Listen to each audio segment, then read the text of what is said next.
कन्या राशि के जातकों के लिए 18 मई को एक महत्वपूर्ण बदलाव होने जा रहा है, जब शाम 7:36 पर केतु महाराज आपकी राशि से निकलकर 12वें भाव में प्रवेश करेंगे।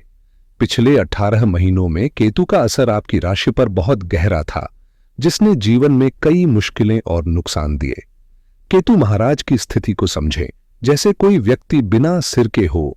ऐसे में आपकी सोच भी बिना स्पष्ट दिशा के चल रही थी, जो गलती करने की ओर बढ़ रही थी, क्योंकि दिमाग की जगह भावनाओं और इमोशंस ने निर्णय लेने की प्रक्रिया को प्रभावित किया।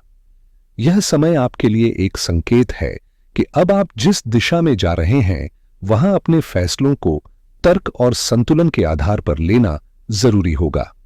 कन्या राशि के जातकों के लिए पिछले कुछ समय में जो समस्याएं आईं, वे आपके रिश्तों, निवेश और करियर के चुनाव से जुड़ी हुई थीं। रिश्तों में धोखा, गलत निर्णय और उन फैसलों का खामियाजा आपने भुगता। जो लोग आपके जीवन में आए, उन्होंने आपको धोखा दिया और फिर आपको अकेला छोड़ दिया। निवेश में भी नुकसान हुआ और करियर के चुनाव में आपकी सोच भ्रमित थी। अब 18 मई के बाद केतु आपकी राशि के 12वें भाव में प्रवेश करेंगे, जो सिंह राशि में स्थित है, और इसका मघा नक्षत्र में प्रभाव रहेगा। यह बदलाव आपके लिए एक नया मोड़ साबित हो सकता है, क्योंकि केतु अपने नक्षत्र का प्रभाव खुद महसूस करेगा और इस समय आपके जीवन में कुछ अहम बदलाव हो सकते हैं। यह एक टर्निंग पॉइंट है जो आपके लिए नई राहों की शुरुआत कर सकता है। केतु को एक धागे की तरह समझा जा सकता है, जो किसी सीविंग मशीन की तरह चीजों को जोड़ता है। यह आपके जीवन में बड़े बदलावों का प्रतीक है। इस समय आपको कुछ अहम परिवर्तन देखने को मिल सकते हैं, जो आपके जीवन को नया मोड़ दे सकते हैं। वहीं दूसरी ओर राहु महाराज, जो बड़े और प्रभावशाली होते हैं, छठे भाव यानी करियर हाउस में प्रवेश कर रहे हैं। इस बदलाव से आपको कुछ नई दिशा मिल सकती है, लेकिन इस समय आपको खास सतर्कता बरतने की जरूरत है। 6 जून को मंगल और केतु का योग आपके 12वें भाव में बनेगा और यह एक बेहद संवेदनशील स्थिति है। मंगल और केतु का मिलन एक विध्वंसक और वोलाटाइल प्रभाव डाल सकता है, जैसा कि ज्वालामुखी का विस्फोट या भूकंप की स्थिति पैदा कर देना। इस संयोजन से आपको अचानक अप्रत्याशित घटनाओं का सामना हो सकता है, इसलिए इस समय अपने फैसलों में सावधानी रखना बेहद जरूरी है। केतु और शनि का षडाष्टक योग इस समय आपकी राशि में बनने जा रहा है, जहां यह दोनों ग्रह 6 और 8 के एक्सिस पर मिलेंगे। इस स्थिति में आपके जीवन में कई महत्वपूर्ण बदलाव हो सकते हैं, जिनसे आपको सावधान रहने की जरूरत है। केतु के 12वें भाव में जाने के बाद यह मोक्ष का संकेत माना जाता है, जो जीवन के अंतिम चरण का प्रतीक होता है। लेकिन सिंह राशि में केतु के प्रवेश के बाद जो घटनाएं घटने वाली हैं, उनका असर आपके व्यक्तिगत और पारिवारिक रिश्तों पर पड़ सकता है। आपने जिन परिस्थितियों का सामना किया है, खासकर रिश्तों और संबंधों में धोखा या नुकसान, अब उनका हिसाब होगा। 12वां भाव न सिर्फ मोक्ष से जुड़ा होता है, बल्कि यह धर्म और आस्था से भी संबंधित है। इसलिए इस समय आपको अपने कर्मों और रिश्तों को लेकर संतुलित दृष्टिकोण अपनाना होगा, क्योंकि यह समय आपके पुराने कर्मों का परिणाम भुगतने का है। इस बदलाव के साथ आपको विशेष उपायों और सावधानियों की आवश्यकता होगी, जिन्हें मैं इस वीडियो में विस्तार से साझा करूंगा।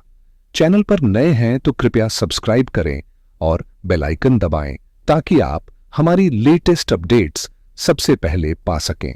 इस समय केतु का प्रभाव आपके जीवन में गहरे आध्यात्मिक बदलाव ला सकता है, क्योंकि यह आपके कर्मों और सद्गुणों के परिणाम स्वरूप आपके सामने आएगा। जहां एक ओर यह आपको अपनी गलतियों की भरपाई करने का मौका देता है, वहीं दूसरी ओर यह आपके जीवन में सकारात्मक बदलाव की शुरुआत भी कर सकता है। इस समय केतु के प्रभाव में कुछ विशेष प्रोफेशंस को विशेष लाभ होने की संभावना है, जैसे टेक्सटाइल इंडस्ट्री, जहां धागा और अन्य वस्त्र उत्पादों का निर्माण होता है, और वह व्यवसाय जो जोड़ने या निर्माण के काम से जुड़ी होती है, जैसे सेतु और ब्रिजेस। लंबे समय तक चलने वाले प्रोजेक्ट्स और ऐसे उद्योगों को भी यहां से लाभ मिलेगा। विशेष रूप से जो लोग सिलाई, बुटीक या इस प्रकार के पेशे से जुड़े हैं, उनके लिए निर्यात और आयात के मौके बढ़ सकते हैं और उन्हें बाहर से नए ऑर्डर मिलने की संभावना है, इस समय केतु सिंह राशि में और मघा नक्षत्र में है, जो हमारे पूर्वजों से जुड़ा हुआ नक्षत्र होता है। यानी यह समय न सिर्फ भौतिक लाभ बल्कि आपके कर्मों और पूर्वजों के आशीर्वाद का भी है। जब केतु मघा नक्षत्र में होते हैं तो यह आपके पूर्वजों का आशीर्वाद आपके जीवन पर अपना प्रभाव छोड़ सकता है। इसका मतलब यह हो सकता है कि आपको किसी पुश्तैनी संपत्ति जैसे जमीन, खजाना, बहुमूल्य रत्न या ज्वेलरी मिलने के अवसर मिल सकते हैं। इस दौरान आपके पूर्वजों के कार्यों का भी प्रभाव आपके जीवन में फलेगा, जिससे आपको आर्थिक और भौतिक लाभ मिल सकता है। लेकिन साथ ही इस समय आपको कुछ सावधानियां बरतने की जरूरत है, खासकर 6 जून से 28 जुलाई तक के बीच, जब केतु और मंगल का योग बनता है। इस दौरान आपकी सेहत को लेकर भी कुछ सतर्क रहने की आवश्यकता है। आपके पैरों, पेट या पीठ में चोट लगने का खतरा हो सकता है और जल, बिजली या किसी भी ज्वलनशील पदार्थ से सावधान रहना जरूरी होगा। इस समय केतु और राहु का संबंध द्वारपाल से होता है, यानी यह समय आपके जीवन में आने वाली बाधाओं को पार करने का है, लेकिन इसके लिए सही उपाय और सतर्कता की आवश्यकता है। जब केतु की स्थिति आपके जीवन में प्रभाव डालती है तो यह समय अपने कर्मों पर ध्यान देने और आंतरिक शांति की ओर कदम बढ़ाने का होता है। इस समय आपको उन लोगों के प्रति दान और पुण्य कर्म करने चाहिए जो गरीब या दयनीय परिस्थितियों में हैं। आप अन्न, वस्त्र और भोजन का दान कर सकते हैं, क्योंकि यह आपके जीवन को सकारात्मक दिशा में ले जाने में मदद करेगा। इसके अलावा विष्णु सहस्त्र नाम का जाप या उसकी सुनवाई भी आपके लिए लाभकारी होगी, क्योंकि केतु भगवान विष्णु की आराधना से प्रसन्न होते हैं। इस समय यह भी महत्वपूर्ण है कि आप समझें, केतु आपके जीवन में एक नया मोड़ ला रहा है, जो आपके पिछले नुकसान की भरपाई करेगा और आपको ऊंचाइयों तक पहुंचाएगा।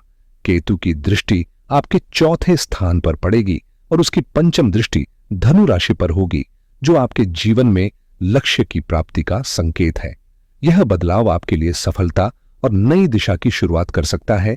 इसलिए इस समय केतु के प्रभाव को समझते हुए सही दिशा में कदम बढ़ाना आवश्यक है। करियर की दिशा, वित्तीय स्थिति और हमारे संपत्ति के विकास को लेकर जो ग्रहों की स्थिति होती है, वह हमारे जीवन में बड़े बदलाव ला सकती है। इस समय केतु आपके जीवन में महत्वपूर्ण परिवर्तन लेकर आ सकते हैं। इसका मतलब यह हो सकता है कि आपके परिवार के किसी सदस्य को नई नौकरी मिल सकती है या फिर करियर में कोई बड़ा बदलाव होने वाला है। अगर आप अपने बच्चों के बारे में सोच रहे हैं तो उनके लिए भी नौकरी या विवाह के अवसर बन सकते हैं। पति के करियर में भी उन्नति हो सकती है। यदि आप खुद के करियर या व्यवसाय की दिशा में बदलाव चाह रहे हैं तो इस समय आपको व्यवसाय या कामकाजी जीवन में नया मोड़ मिल सकता है। चाहे आप छोटे व्यापार में हो या खुद का कोई उद्यम चला रहे हो, इस समय केतु आपको एक बड़ा अवसर देने वाले हैं। यह परिवर्तन न केवल आपकी वित्तीय स्थिति में सुधार करेगा, बल्कि आपको अपने कार्यक्षेत्र में एक नई ऊंचाई तक पहुंचाएगा। इसे आप एक तरह से भव्यता और वैभव की ओर बढ़ने के रूप में देख सकते हैं, जैसे आपने अपनी जिंदगी में किसी महत्वपूर्ण बदलाव को अपनाया हो, जो बहुत बड़े स्तर पर आपका जीवन बदल दे। अगर आप जॉब में बदलाव की सोच रहे हैं तो 18 मई के बाद स्थितियां आपके पक्ष में बन सकती हैं, लेकिन इसके लिए कुछ सावधानियां बरतना जरूरी है। खासकर 6 जून तक किसी भी काम में जल्दबाजी से बचना चाहिए। इस समय आपको थोड़ा धैर्य रखना होगा, क्योंकि मंगल और केतु का मिलन कुछ उथल-पुथल पैदा कर सकता है और अगर आप जल्दी में किसी फैसले पर पहुंचेंगे तो इससे नुकसान हो सकता है। इसलिए काम या करियर में वृद्धि के लिए 6 जून के बाद ही सही समय आएगा। साथ ही गाड़ी चलाते समय और किसी के साथ वाद विवाद में फंसने से बचें, क्योंकि यह मंगल केतु के प्रभाव से झगड़े का कारण बन सकता है। वहीं शनि और केतु का षडाष्टक योग आपके करियर और कामकाजी जीवन में बदलाव का संकेत देता है, लेकिन साथ ही यह स्थिति आपको समय पर काम खत्म करने में दिक्कतें भी दे सकती है।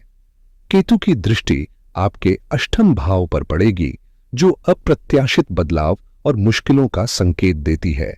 इसका मतलब यह है कि आपको थोड़ी और सतर्कता बरतनी होगी और किसी भी अस्थिर स्थिति में खुद को संभालने का प्रयास करना होगा।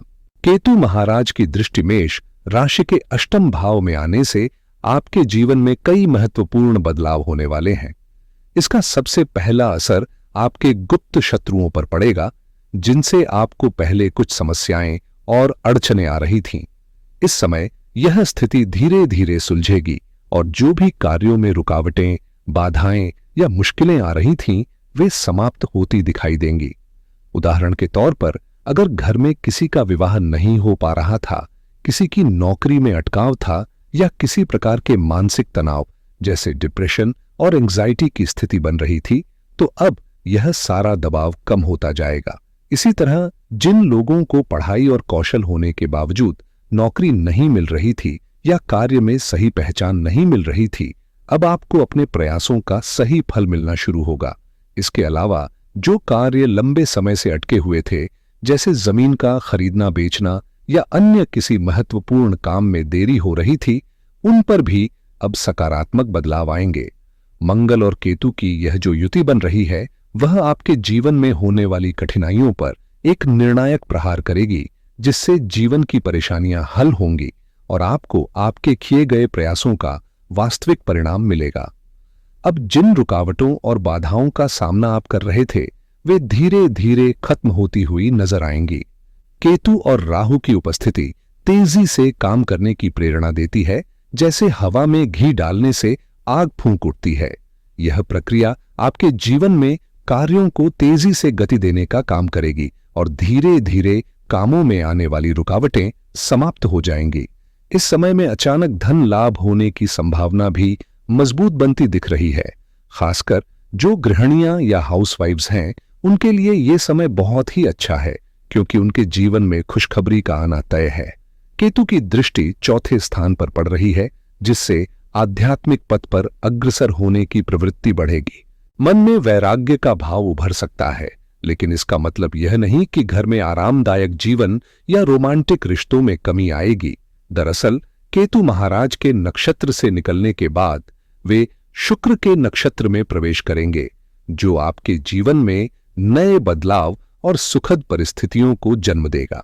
पूर्व फाल्गुनी नक्षत्र का प्रभाव आपके जीवन में धन, सुख और भौतिक ऐश्वर्य की ओर एक सकारात्मक रुझान दिखा रहा है। शुक्र के सेकंड हाउस से जुड़ा होने के कारण यह समय आपके लिए पैसों के मामले में लाभकारी साबित हो सकता है। ग्लैमर, आकर्षण और सुंदरता को लेकर भी आपके लिए शानदार मौके आ रहे हैं। खासकर उन लोगों के लिए यह समय बहुत अच्छा है जो अपनी चकाचौंध और सामाजिक पहचान को बढ़ाना चाहते हैं। यदि आप विदेश जाने या घर से दूर रहने का सोच रहे हैं, तो यह समय आपके लिए आदर्श हो सकता है। कई बार जब लोग नए शहर या देश में कदम रखते हैं, तो उनका भाग्य बदल जाता है। इसी तरह अगर आप शिक्षा के क्षेत्र में कुछ नया करना चाहते हैं, तो इस समय स्टूडेंट्स के लिए हॉस्टल जाने या उच्च शिक्षा के लिए विदेश जाने के अवसर मिल सकते हैं। यह बदलाव आपके लिए नए अवसरों और अनुभवों के द्वार खोल सकता है। केतु महाराज का यह गोचर आपके जीवन में पुरानी गलतियों को सुधारने और पिछली गलतियों का प्रायश्चित करने का अवसर लेकर आया है। यह समय है उन गलतियों का सामना करने का और उन्हें सही दिशा में बदलने का, ताकि जो नुकसान या कलंक आपने पहले उठाया है, उसकी भरपाई हो सके।